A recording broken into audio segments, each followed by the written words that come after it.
Good morning, and welcome back to the next session of selective readings in British and American poetry. And as I told you last time, we have already started with American poetry. We did American poet Walt Whitman, the poet of America, one of the most famous poets, one of the most defining poets of American canon, American literature. So we've already done one of the American poets, and now we move on to the next, or the others in the canon. And I'm very excited about this lesson today because for the first time we are focusing on a woman poet, right? And it says a lot about how canons are formed when we really don't see a lot of women poets featuring in our selective readings of British and American poetry, right? So the most important, we see that how although women had been writing the canon when it is formed, canon is a other canon, you could say, other defining writings of a period or of a culture. Now, most when canons are formed, if they're mostly male writers in the canon, it says a lot about how canons are formed, how selective and exclusive the canons are.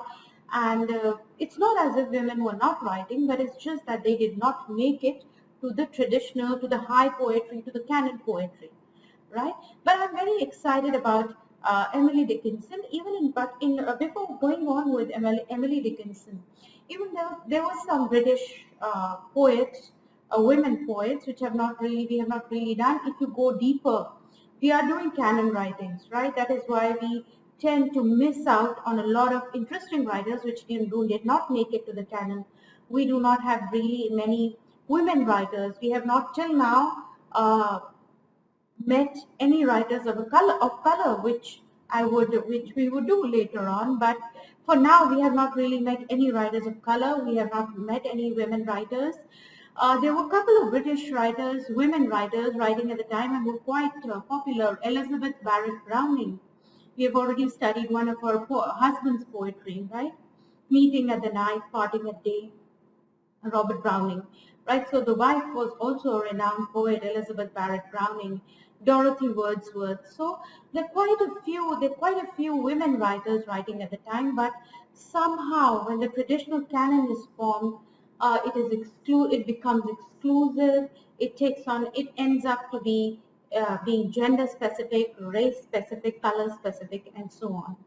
But that is why I think one of Emily Dickinson's achievements are kind of, in a way, should be celebrated and appreciated more because she did find a place in American canon, and she is put right next to Walt Whitman. Walt Whitman and Emily Dickinson are seen as kind of defining poets of uh, uh, American poetry, American poetic tradition, right? So Emily Dickinson, first woman poet in our module.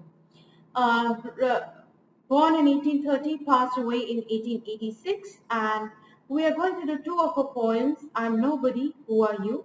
That's the first poem. Because I could not stop for, it says death here, you would be able to see it later when you do the poem, because I could not stop for that. Right, so we are going to do two poems.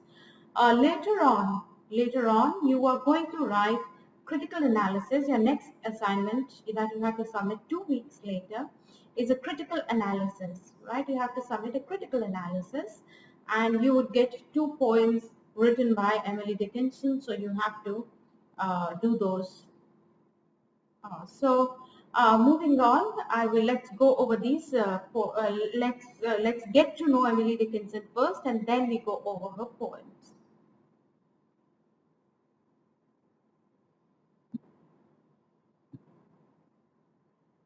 All right, so Emily Dickinson, born in Massachusetts, Amherst. It's a place in Massachusetts, and she was born into a very prominent family with strong ties to the community. So the family was very prominent in Amherst, Massachusetts.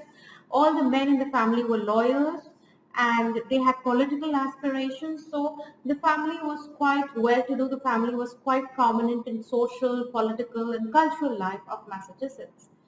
However, although the men were lawyers and they had political ambitions, Emily was denied these ambitions. Why? Because she was a woman. She could not become we are talking about 19th century America. The options of becoming an independent professional have not really yet become available to women. So she was not, so the men might aspire to be lawyers and have political ambitions, but she was not really, these ambitions were denied to her as a woman. So she was she was very prolific. She wrote a lot, right? She was self-educated. She just attended school for a very short while, but she wrote a lot. And so she was a prolific writer, but intensely private, right? She was very private a person. Out of the 1800 poems that she left for posterity, for us to read and enjoy, during her lifetime, she shared only 10 of those 1800 poems. Only 10 of her 1800 poems were published during her lifetime. And in these poems, one can see the spirit of defiance, right? It is not just in what she says, but I will tell you how. We will talk about it when we go there. But not just in what she says, but how she says. Remember, content and form in a poetry. So you will see that her poetry just does not obey any form. It does not follow any structure, any pattern. And yet, and even in the content, what she's writing about, we see her defiance, we see her spirit in her poetry. She writes against all meter, against all rhythm, and she wrote till her death. Right, she kept on writing till her death, and her poems, nearly 1100 of her poems, were discovered accidentally after her death by her sister, right? So in her stuff, and the sister was going through her stuff, and after her death, 1100 poems were discovered, and she kept them all very carefully, and nearly 800 were bound and stitched into notebooks by Emily herself. She did not even share it. She did not even share it with somebody to put them together. She wrote and then she stitched them together in a notebook, in a kind of a volume. So intense, as I said, intensely private. She did not really share much of her poetry. Her poetry was discovered posthumously. It was discovered posthumously, that is, it was discovered after her death. And the poetry is mostly about themes of love, poetry, and death. Right? It is about love, interpersonal relationships. It's about poetry, creativity, right? And then the theme of death. And she has a very different, you will see as we go on, she does not follow conventional rhythm. She does not follow conventional poetry. She does not follow conventional rhyme schemes. She does not follow, even when they're traditional. No, we have seen lots of people writing about love and death, Thomas Hardy, Houseman, but you will see that Dickinson is very, very different from all these, right? She's very different from all these poets. Her poetry was published 4 years after her death, after the accidental discovery of her poems. It was published 4 years. So the first series, Poems by Emily Dickinson, in 1890 here. So the first series, and then it was followed by series 2, 1891, and then series 3 in 1896. Right? So nearly 1800 poems written by Emily Dickinson and published later after her death.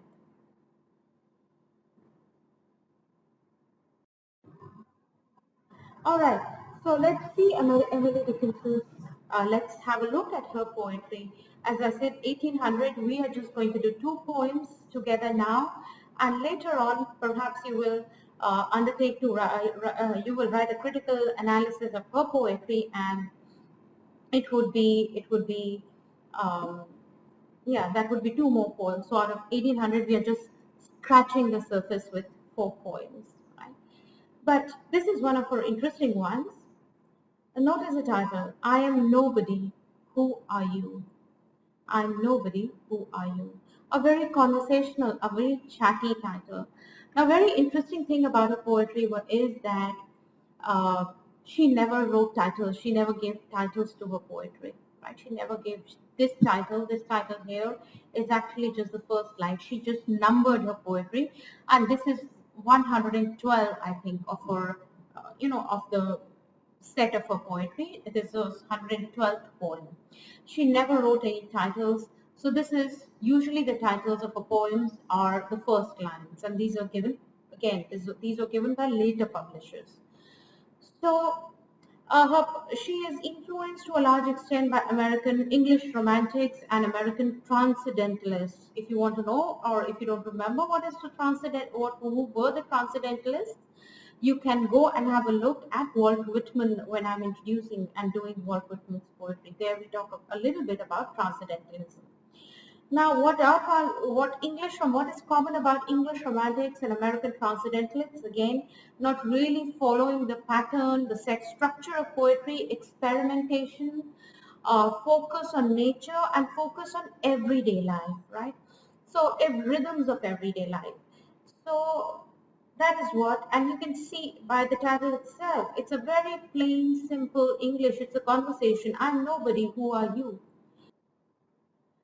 So her poems are unique to the era. They contain short lines, they lack titles, as I said, they contain slant rhymes, and I'll tell you what are slant rhymes when we come to it. And as you can see, very unconventional capitalization, very unconventional punctuation. Look at these little dashes and hyphens all along. Right? These are typically Emily Dickinson style of writing.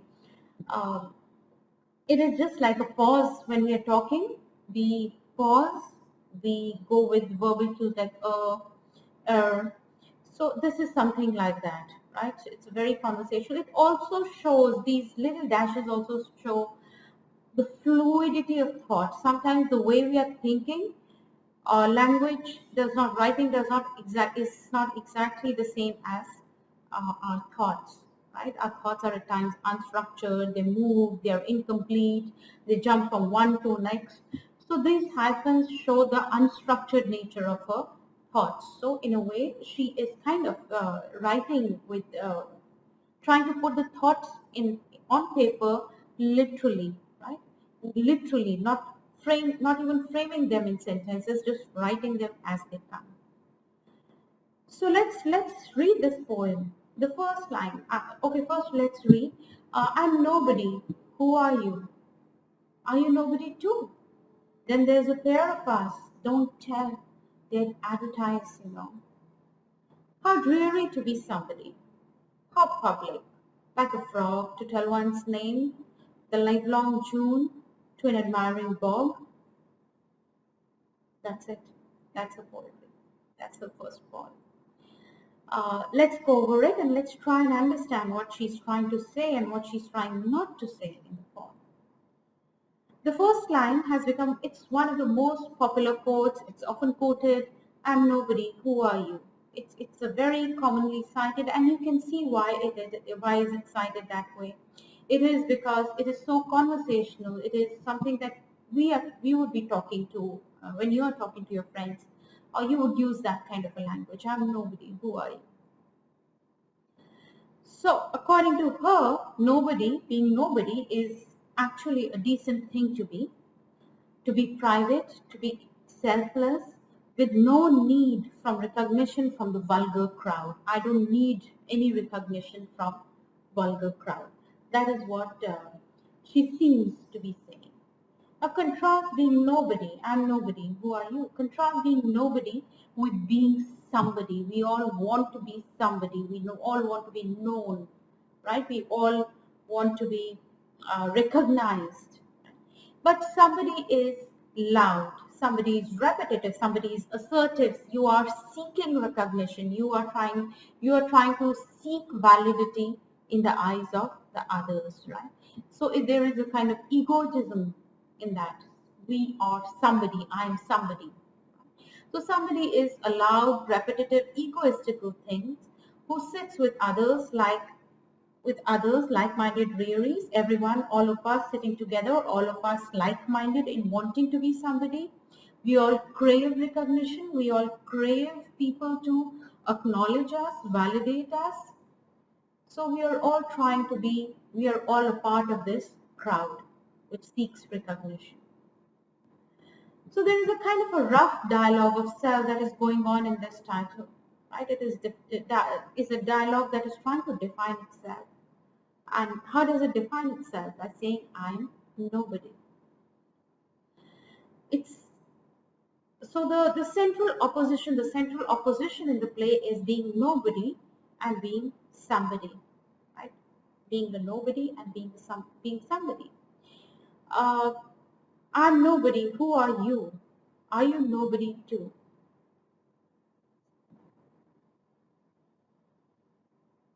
So the first line in itself, now I think this is a paradox in itself. I am nobody.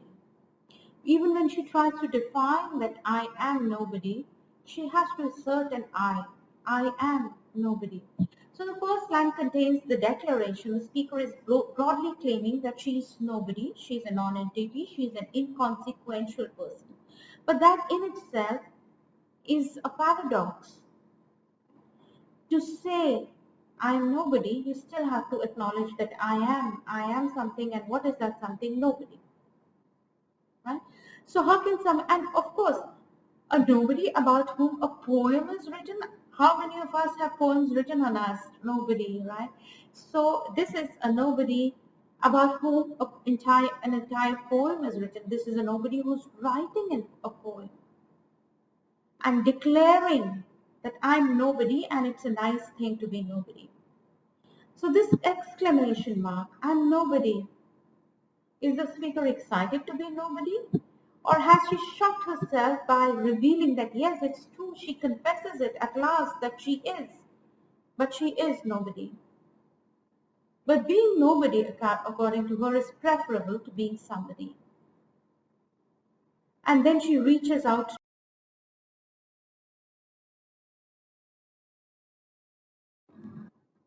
She reaches out to you as the reader, right? In almost a conversational, childlike fashion. I'm nobody. Who are you?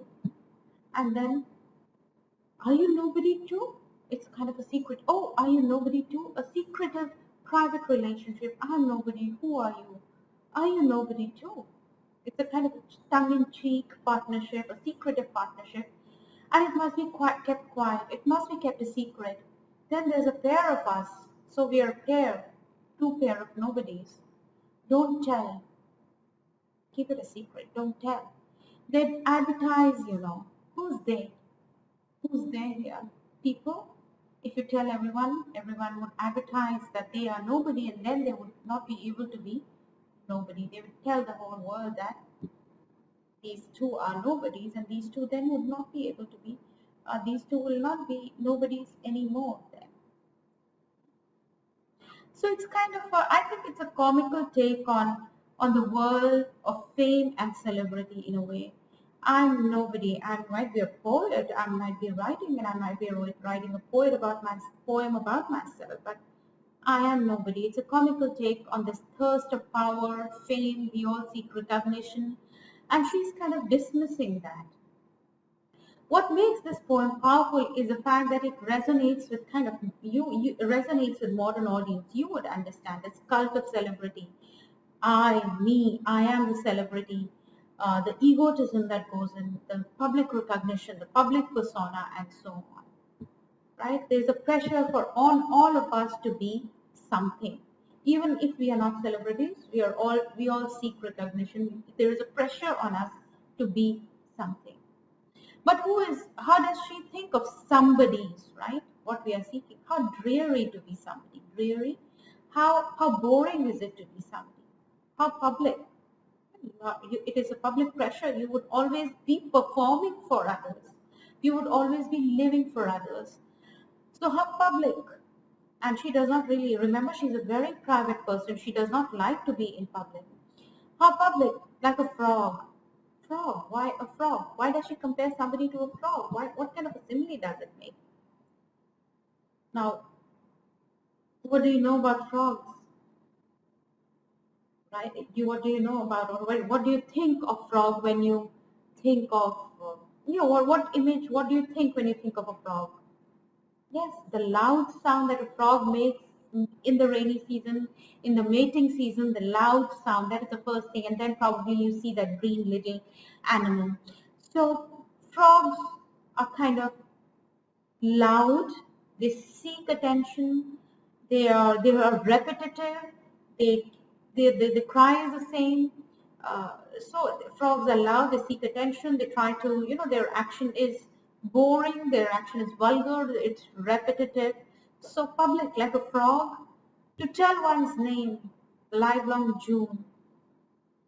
This is a time when frogs meet, and the rainy season, and probably the loudest of noise. Somebody with a bloated ego to tell one's name, shout out one's name. Somebody with bloated ego to livelong John, to an admiring mouse, to an admiring bog. What is a bog? The swamp in which frog lives, the vulgar crowd.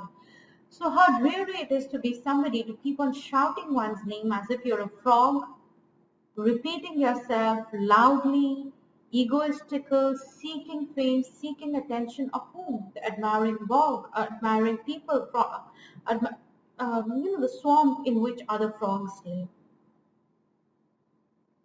So, in a way, it is kind of, the poem is conversational. It is light-hearted in a way. It is poking fun at the people who seek fame, who seek public recognition under false pretenses. So, in some respects, the poem reflects nothing but the night thoughts of an introverted person. Remember, she was intensely private. She would not share her poetry. Yet she wrote the poem, I Am Nobody. There is still a sense of I am, but equation of I am with nobody, right? I am nobody. And then she shuns public life, she shuns public acceptance, fame, and so on. Not really, not at all an extrovert, not at all really living with people. Being nobody is to shun 15 minutes of fame, to be wary of negative influence, to be wary of public opinion. Not really, she does not really think public opinion is important to her as a poet, and not to rely on the crowd, on people, on the masses for your sense of self. So that is, I'm nobody, who are you?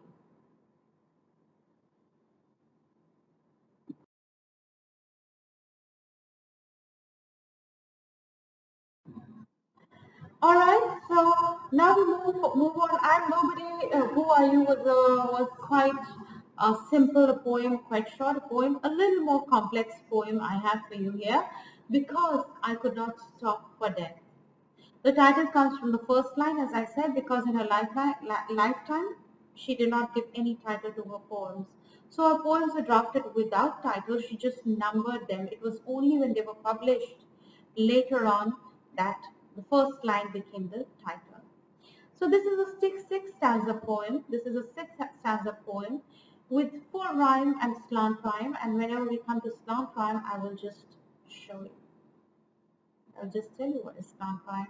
And in a typical Emily Dickinson fashion, it is full of these little dashes at the end of lines, as if the thoughts do not stop. The thoughts continue with beyond the poetic form. Here, the subject of choice is death. She's writing about death because I could not stop for death. But it is dealt with in odd and imaginative way. You will see that she's not really similar to Horseman and other people who write about death. She has a very unique interpretation of death. The poet takes reader on a mysterious journey through the time and onto the world beyond time. So the obvious theme, as I said, is death, but it is about an encounter with a specific character, and that character is death, right? The poet encounters a character called death, and that death character, the character is male. It's driving a carriage. Here, the carriage held but just ourselves. So the death is a male character driving a carriage, and what begins as a simple past, right? She tells about this little start. She starts with telling about this little incident where she met death. Slowly moves on to explore eternity, endless life after death, as if the poem in itself does away with the time. It is as if Time is of no consequence. Death is just a part of the journey. So as you read, we focus on the passage of life, the life of the poet, and this could be Speaker's last day on earth. So the journey takes in the school where the children gather to work out their future, seen as a ring or a circle, and then grain, subject to seasonal rounds, stands to gaze as is spellbound in the field, and so on. So let me just go over these, and you would see all these themes as they come. Because I could not stop for death, he kindly stopped for me. The carriage held just ourselves and immortality. Because I could not stop for death, he kindly stopped for me. The carriage held just ourselves and immortality. Now, if you see a little bit of slant rhyme, me and immortality, right? So that is a direct rhyme. Slant death, ourselves.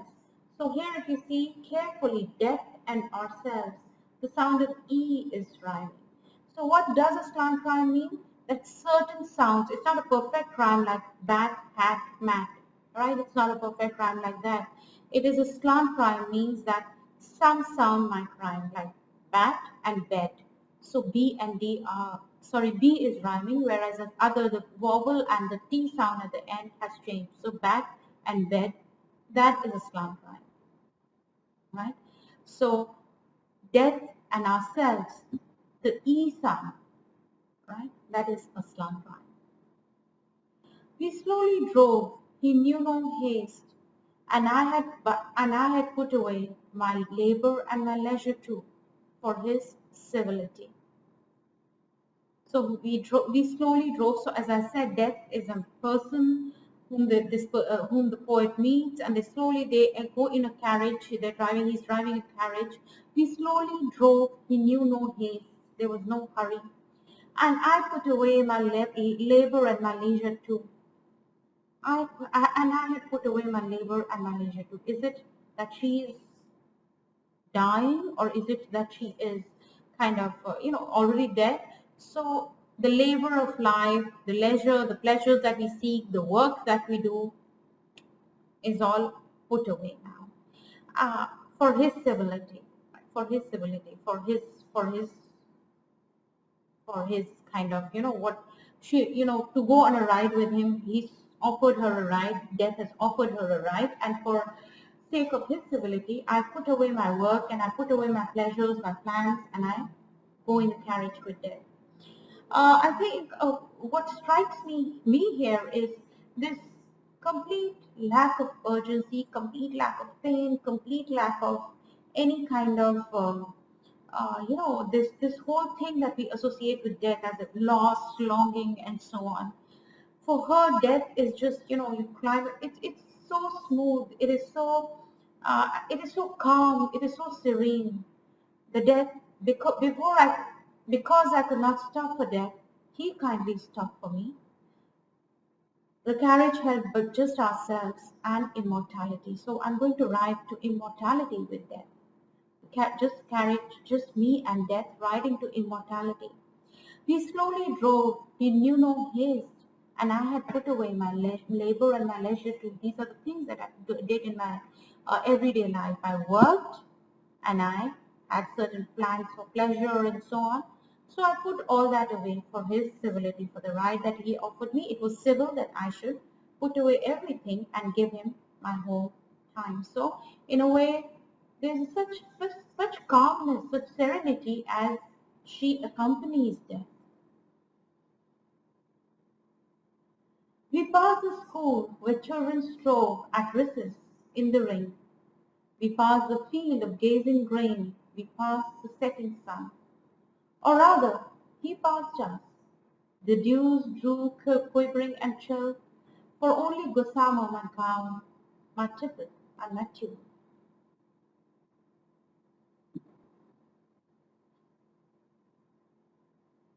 So as I said, what begins as a very chance encounter with death, very calm, serene. She gets on the carriage, they start the journey together. They journey to immortality, to eternity. Right? And then this journey focuses on the stages of life. The journey takes in a school, as I said, where the children gather to work out, the children strove, the children work on their future. At recess, in the ring, right? Uh, we pass the fields of gazing grain, we pass the setting sun. So it's like the scenes of labor, the scenes of where people are doing things, right? So the scenes which are again subject to day. At recess in the rain, we pass the fields of gazing grain. A field of gazing grain, in a way, uh, a field of labor where men work, right? Earthly labor. We pass the setting sun. So setting sun, in a way, also, our lives, our earthly lives, our lives in the world are kind of bound by daily changes. The rise of sun, we get up, we do our stuff, and then we go, at the night time, we go to bed. So in a way, winter, summer, spring, autumn. So our days are bound by these changes in Earth's in seasons, in the day and night pattern, and so on. So our earthly life is bound by that. But now as she goes with death, she's passing all those things, right? She's passing all those things. All the worries are suspended. No longer is she striving like the children strive for their future. No longer worried about food, daily bread. Notice the alliteration here, gazing grain, right? G sound, grazing grain. In a way, soft sound, but also, it's not a smooth sound. It's not like L or S or R, which kind of rolls on your mouth. Gazing grain is smooth and at the same time abrupt. It's like the carriage going smoothly, but at the same time leaving marks of break in the way she had lived her life till now. We are leaving the earthly spheres, we are leaving the daily day-to-day and night, seasonal changes, the sun, the fixed star, the sun, the fixity. Every day in our life, the sun kind of governs our life cycle, daily cycle. But now, she just passes it. Or rather, he passed us. The dews drew, quivering and chill. For only gossamer my gown, my tippet and chill. So the warmth fades away and it becomes chilly. Dews drew, quivering and chill. Only gossamer my gown, my tippet and tulle. She's almost like a ethereal figure dressed in a gown of a gossamer gown, my tulle. Again, fabric, clothes, and reference to that. Also notice, as I said, the slant rhyme, chill and tune. So the L sound rhymes, but the rest of the word. I ring and grain here. Again, a slant rhyme there. So also in a way, the very ethereal figure here in a gossamer gown, my tippet, my tulle, and sitting on the carriage with death, passing away, leaving the everyday life, leaving the rhythms of day-to-day life, or rather he passed, and it's moving from a life, warm, light, to a very different, it's quivering, it's chilly. Right? Emily Dickinson wrote lots of poems about death, and she did explore lots of facets of death. Right? Here in this poem, death becomes a carriage and a driver, and it's a metaphor. It's like a personification of death. Death as a driver driving a carriage. It's a personification and arrives. It's as if you're living your everyday life, and the death arrives almost like with a carriage. It's time to take this carriage. Right? So that death arrives and then takes you on a supernatural or otherworldly journey. We also see that the speaker has really no fear of death. There is no pain. There is no sense of longing, loss. She's not clinging to her everyday life. She kind of gives herself to death. And death is also kind. Death derives with care, has a formal politeness about him, right? Offers the carriage with civility and so on. These dashes again show a kind of, how the journey is continuing, the continuity of the journey. It's like it does not stop anywhere. There is no stop. There is no end to life. There is no end to this journey. Remember, it's going to eternity to immortality, right? It's going to immortality. So there is no stopping this journey, and the journey takes us to the school, as I said, to school and everywhere.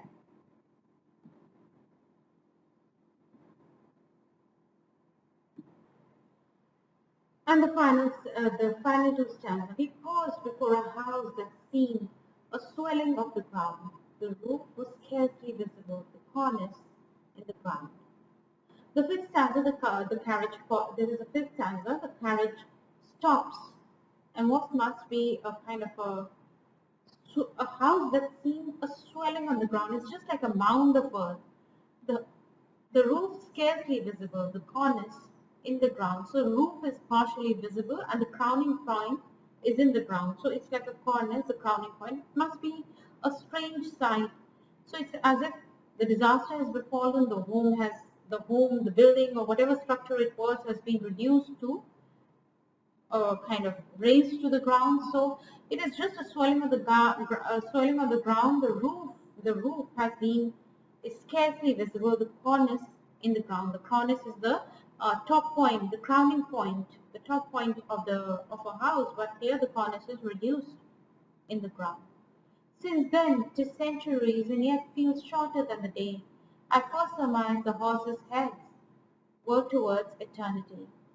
So finally, the speaker tells us that this all happened hundreds of years ago, but that in this supernatural atmosphere, it hardly seems to be more than a day. The word here surmise, the first surmise, horses' heads, that the speaker intuitively know that the horses were heading. I first surmise the horses' heads were towards eternity. The horses were heading towards eternity. So there is no stop. They pause, they stop, they see a house raised to the ground, they do not pause, they keep moving on. And it has been centuries and yet feels shorter than a day. At that moment when they stood in the ground and then started moving on, she realized that it is a journey that's going to take place forever. It is eternal. It is to eternity. It is to immortality. So I stop here. I'm going to put up another video for Edgar Lee Masters, and please keep a lookout on the Moodle. You have to submit your second assignment, which is going to be a critical appreciation of two poems written by any one of the poets. So I'll tell you which poet. So you must keep a lookout. Keep watching the videos. Okay. All right.